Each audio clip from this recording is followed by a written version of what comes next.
आप सभी को नमस्कार। आज हम बजट कंसेप्ट्स पढ़ने वाले हैं। बजट सरकार का वार्षिक वित्तीय विवरण पत्र होता है जिसमें सरकार के आगामी वर्ष के संभावित आय तथा संभावित व्यय के अनुमान प्रस्तुत किए जाते हैं। ठीक है, मतलब सिंपल लैंग्वेज में बोले तो सरकार के आय व्यय का लेखा जोखा जिसमें है वो अपना बजट है। ठीक है, अब इन बजट अनुमानों के साथ हम देखें तो सिर्फ एक साल के ही डेटा नहीं होते हैं, हम देखते तो इसमें 2-3 साल के एक डेटा का तुलनात्मक विवरण होता है। ठीक है, इन बजट अनुमानों के साथ प्राय पिछले वर्ष के संशोधित अनुमान तथा उससे भी पूर्व वाले वर्ष के वास्तविक आय और वास्तविक व्यय संबंधी आंकड़ों का समावेश होता है। ठीक है, जब भी आप बजट देखेंगे तो उसमें आपको 3 वित्तीय वर्षों के डेटा होंगे। वो कौन कौन से होंगे देख लेते हैं। एक एग्जाम्पल देते हैं हम 2020-21 के बजट का।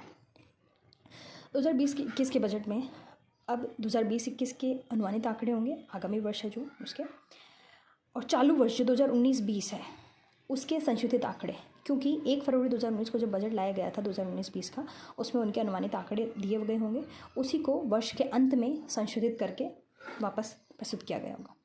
ठीक है, अब उससे भी पहले वाले वर्ष के अब वास्तविक आंकड़े आ गए हैं, तो तुलनात्मक रूप से वर्णन करने के लिए हम तीनों वर्ष के डेटा हम इसमें देंगे। ठीक है, तो बजट में क्या होगा, आगामी वर्ष, चालू वर्ष और गत वर्ष, तीनों वर्षों के अनुमानित संशोधित वास्तविक आंकड़े प्रस्तुत किए जाते हैं। ठीक है, ये तो हो गई एक फैक्चुअल इन्फॉर्मेशन। इसी तरह एक दो फैक्चुअल इन्फॉर्मेशन और है कि अब 2017 से पहले हम देखते थे कि रेल बजट आम बजट के पहले एक दिन पहले प्रस्तुत किया जाता था, लेकिन 2017 के बाद 1 फरवरी 2017 से क्या हुआ कि आम बजट और रेल बजट दोनों को मर्ज कर दिया गया और दोनों को एक साथ प्रस्तुत किया जाता है। 1924 से पहले भी ऐसा ही होता था, लेकिन 1924 के बाद जो ब्रिटिश सरकार ने ब्रिटिश गवर्नमेंट थी उस टाइम रेल बजट का लगभग जो हिस्सा था वो लगभग 70% था। इस वजह से उसको एक अलग बजट बना दिया था। अब कोई ऐसी आवश्यकता नहीं है क्योंकि रेल बजट का जो हिस्सा है पूरे आम बजट में उतना नहीं है, इसलिए इन दोनों को मर्ज कर दिया गया।